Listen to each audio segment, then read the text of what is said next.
Bez požiarov, rušňov, no s vážnymi nehodami. Rok 2025 na slovenskej železnici bol plný udalostí, prevažujú ale negatívne. Odborníci na druhej strane hovoria, že aj negatívna reklama je reklama. A konečne to aspoň otvorilo kompetentným aj verejnosti oči. A o železnici sa začalo verejne debatovať. Zhrnutie roka pripravil Oto Váhovský. Slovenská železnica tento rok nemala na ružiach ustlané a objavili sa aj zábery, ktoré sme doteraz videli skôr v zahraničí. Pozitívom je, že nehorel ani jeden rušeň národného dopravcu. Práve požiare boli totiž v minulých rokoch najčastejšou poruchou. Stalo sa však niečo oveľa horšie, len zázrakom nikto nezomrel. Zábery z prvej vážnej nehody obleteli Slovensko 13. októbra. Za tunelom pri Jablonovej nad Turňou v okrese Rožňava sa zrazil rýchlik a osobák. Bilancia takmer 70 ranených, z toho 7 v kritickom stave. Odstraňovanie následkov trvalo týždne.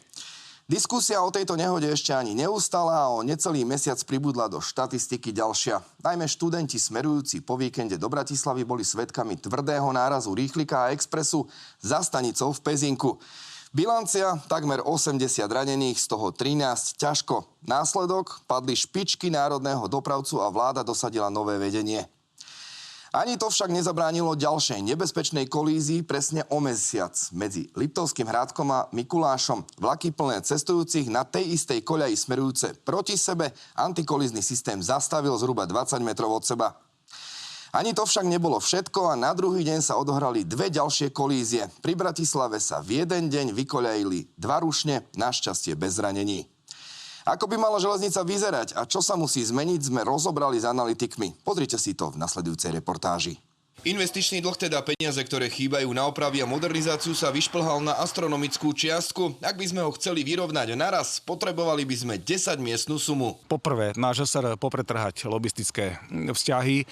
To neznamená, že by sa odstavili firmy, ktoré momentálne pre ŽSR pracujú, ale treba obrátiť garde. Nemôže ŽSR robiť to, čo si želajú firmy, aby sa robilo, ale firmy mali robiť to, čo ŽSR si želá, aby sa robilo. Najdôležitejšie bude, aby manažer infraštruktúry železnice Slovenskej republiky absorbovali všetky finančné zdroje z eurofondov, z CEFu do infraštruktúry, do modernizácie, do zvyšovania bezpečnosti. Sú tam veľké medzery, dlho to trvá, mešká nám to vrátanie verejného obstarávania. Rezort dopravy pod vedením Jozefa Ráža už hneď po nehodách avizoval tvrdé zmeny a vláda schválila aj akčný plán. Ten sa dotkne najmä rušňovodičov a ich pracovného nasadenia či kontroly povinných odpočinkov, ale aj modernizácie bezpečnostných systémov. V roku 2026 pôjde do železničného sektoru takmer 1 miliarda eur.